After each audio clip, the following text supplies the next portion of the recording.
Msikilizaji wangu, leo hii nakuletea mkasa muhimu wa kwenye maisha.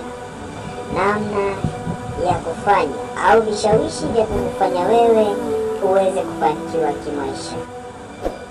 Kuna mwamba mmoja anamuita Platinum, almaarufu kwa jina la Diamond Platinum au Simba. Huyu mwamba ameingia huko London, ametikisa London kwa muda mchache sana. Mwamba huyu show yake ni kali sana.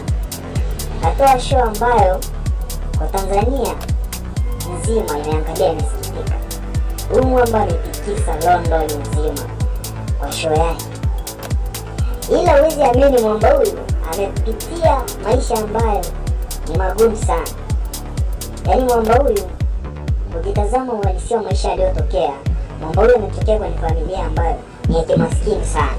Yaani familia ya kimaskini ya hali ya chini sana. Mwamba huyu amejitahidi sana mpaka sasa hivi hapo alipofikia ni bilionea, tufanye tajiri mkubwa sana barani Afrika. Na pia ni msanii ambaye anaongoza kwa kila kitu. Kwanza sio kwa kuhiti kwa ngoma, kwanza pia sio kwa hela. Sio jamaa anatisha kinoma.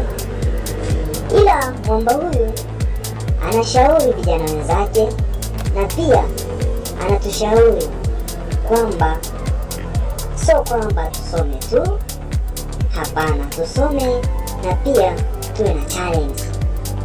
Tuwe na vitu ambavyo vinaweza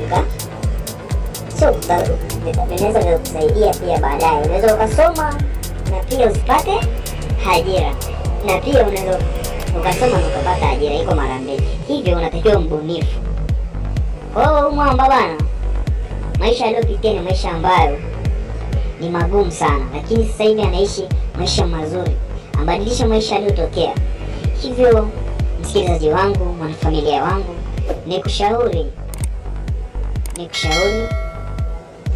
nikushauri sana mambo ambayo unaweza ukayafanya kwenye maisha ili kubadilisha hali ya maisha ambayo uliopitia nyuma.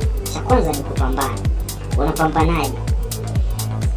Kupambana bana, watu wanachukulia kama kupambana ni kwamba ni mtu anatakiwa avunje vitu au vipi. Hapana.